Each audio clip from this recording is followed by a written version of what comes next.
मामले में हरियाणा न्यूज की खबर का बड़ा असर हुआ है। हरियाणा राज्य महिला आयोग ने एक्शन लिया है। इस मामले में एडीजीपी को मामले में एक्शन लेने के लिए पत्र लिखा है। एसआईटी की जांच रिपोर्ट जल्द तैयार करने की मांग की गई है। बीते दिनों श्रीराम स्कूल में 3 साल की मासूम के साथ छेड़छाड़ हुई थी और इस मामले को हरियाणा न्यूज ने प्रमुखता से दिखाया था। अब हरियाणा राज्य महिला आयोग ने भी इस पर एक्शन लिया है, जहां पर एडीजीपी को मामले में एक्शन लेने के लिए पत्र उन्होंने लिखा है, जहां एसआईटी की जांच रिपोर्ट जल्द तैयार करने की मांग जो है उनकी तरफ से उठाई गई है।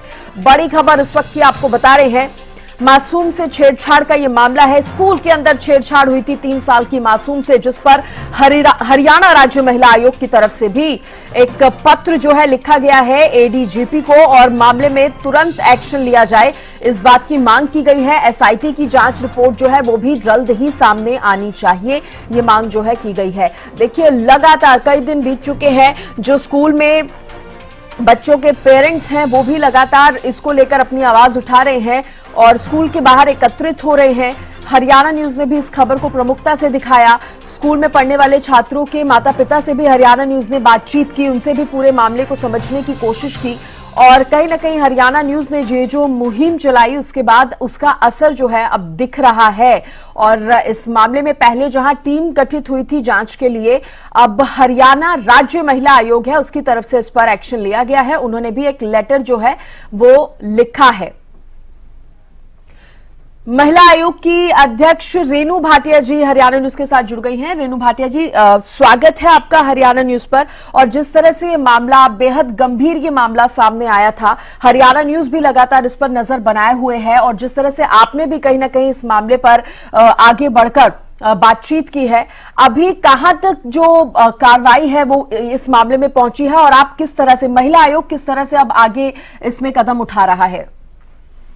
देखिए सृष्टि, मुख्य रूप से ये बाल आयोग का मामला है, परंतु क्योंकि बच्चे की मां ने हमें कांटेक्ट किया और उसने कहा कि मैं 3-4 दिन से डिप्रेशन में हूं कि मेरी बच्ची के साथ ऐसा हुआ और स्कूल प्रशासन और पुलिस लापरवाही कर रहे हैं। उन्होंने सीडीआर पुलिस ले गई तो हमें उन्होंने दिखाई नहीं। स्कूल प्रशासन ने उसमें कुछ छेड़छाड़ करी है क्योंकि हमारे बच्चे ने पॉइंट आउट किया कि इलेक्ट्रिशियन ने मेरे साथ वॉशरूम में गलत हरकत सही है।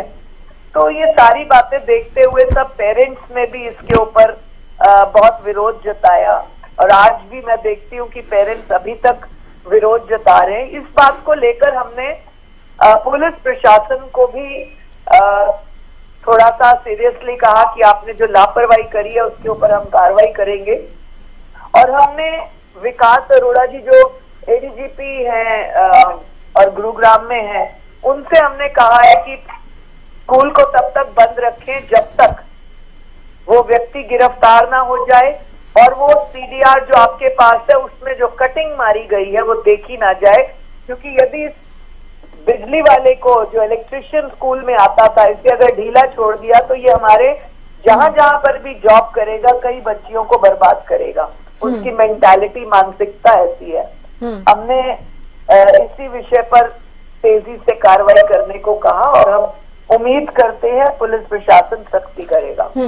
रेणु जी, आप किस तरह से इस मामले को देख रहे हैं? क्योंकि पहले भी आपकी तरफ से एक बयान दिया गया था जिसमें कहा गया था कि हो सकता है कि स्कूल मैनेजमेंट से जुड़ा कोई बड़ा अधिकारी इसमें इन्वॉल्व हो, जिसको कहीं ना कहीं बचाने की कोशिश हो रही हो, प्रयास हो रहे हो।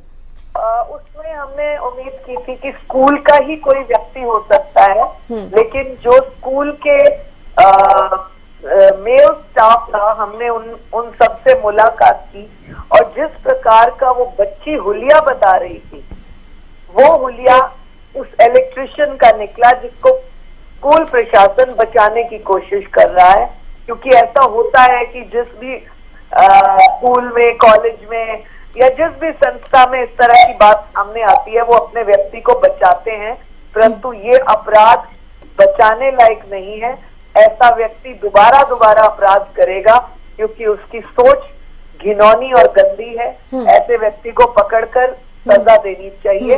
जो एक्यूरेट उसके खिलाफ सजा बनती है। रेणु जी, यहाँ पर सवाल ये भी उठता है कि भले ही चलिए वो स्कूल मैनेजमेंट से जुड़ा कोई व्यक्ति नहीं था, लेकिन अगर एक इलेक्ट्रीशियन भी था और स्कूल में वो मौजूद था, तब भी स्कूल मैनेजमेंट की ही रिस्पॉन्सिबिलिटी बनती है कि बच्चों को प्रोटेक्ट रखा जाए, क्योंकि जहां पे पेरेंट्स अपने बच्चों को भेज रहे हैं स्कूल में, इतनी मोटी मोटी फीस वो दे रहे हैं स्कूल को, तो कहीं ना कहीं वो भी उम्मीद करते हैं कि ऐसे एनवायरमेंट में उनका बच्चा पढ़ रहा है जहां पर वो सेफ हो।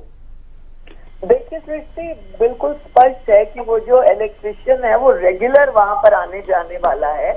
और जब हमने स्कूल की प्रिंसिपल से मैंने सवाल किया कि यहाँ पर मेल कौन कौन आता है, तो उन्होंने कहा नहीं नहीं मेल कोई नहीं आता, आया बच्चे को वॉशरूम और इधर उधर ले जाती है। जब आया वॉशरूम ले जाती है तो वो इलेक्ट्रिशियन वॉशरूम में बच्चों के होते हुए क्या कर रहा था। अगर कोई बिजली का काम भी है, कोई प्लम्बरिंग का काम भी होता है, तो स्कूल के बाद भी किया जा सकता है जब बच्चे ना हो। और ये सब बताना और बोलना, दैट मीन्स प्रशासन स्कूल का उस व्यक्ति को बचाना चाहता था, या उन्होंने सीधा सीधा अपने आप को सेव करने की बात की कि कोई मेल नहीं आता। रेणु जी, इसमें तो ये साफ नजर आ रहा है कहीं ना कहीं स्कूल की रेपुटेशन ना खराब हो, इस चक्कर में स्कूल मैनेजमेंट जो है उसने इलेक्ट्रीशियन को बचाने का प्रयास किया है। कहीं ना कहीं स्कूल मैनेजमेंट भी अब ये समझ रहा है या डर रहा है कि उस पर भी एक्शन लिया जा सकता है और लिया जाना भी चाहिए। आप क्या मानते हैं? सृष्टि, मैंने बहुत पहले ही दिन जब मैं स्कूल गई, मैंने उनको कहा था कि जितना स्कूल का नाम बदनाम होना था वो हो चुका है। अब बच्चों को रिस्क में डालकर आप उस आदमी को बचाने का प्रयास ना करें, क्योंकि जब मैंने फोटो देखी कि ये व्यक्ति है और उस बच्चे ने भी वही फोटो पॉइंट आउट की, तो उस व्यक्ति के बारे में जब पूछा गया तो उन्होंने कहा ये 2 दिन से आ नहीं रहा है, इसका मोबाइल स्विच ऑफ है। मैंने स्वयं उसकी पत्नी से फोन पर बात की। उसकी पत्नी ने कहा कि स्कूल वालों ने इसे कहा है कि तुम्हें पुलिस पकड़ लेगी, तुम्हें ये, और उस डर के मारे वो घर से गायब है। हमने पुलिस के जो वहां पर इंस्पेक्टर मौजूद थे, सुनील कुमार, उनको आदेश दिए थे कि तुरंत प्रभाव से इस व्यक्ति को पकड़ा जाए और उसके खिलाफ कार्रवाई की जाए, क्योंकि एक तो दोषी ऊपर से स्कूल से भागा हुआ, घर से भागा हुआ। ठीक है, बहुत शुक्रिया रेणु भाटिया जी हरियाणा न्यूज के साथ बातचीत करने के लिए। और जिस तरह से महिला आयोग इस मामले पर एक्शन ले रहा है वो भी कहा जा सकता है तारीफ की बात है, क्योंकि जिस तरह से आपने भी कहा कि बाल आयोग का मामला है, लेकिन मामले की गंभीरता को देखते हुए इस पर एक्शन जो है वो लिया जाना चाहिए। और एक बार फिर से बता दें कि हरियाणा में राज्य महिला आयोग की तरफ से एक लेटर इसी को लेकर जो है लिखा गया है।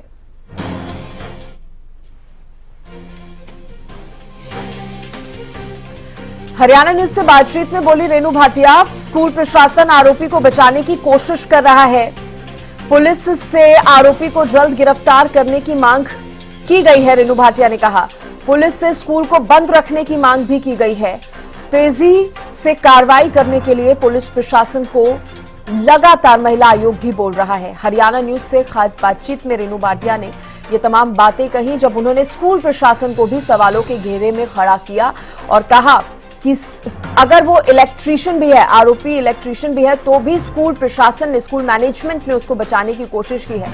ऐसे में सवाल स्कूल मैनेजमेंट पर भी खड़े हो रहे हैं।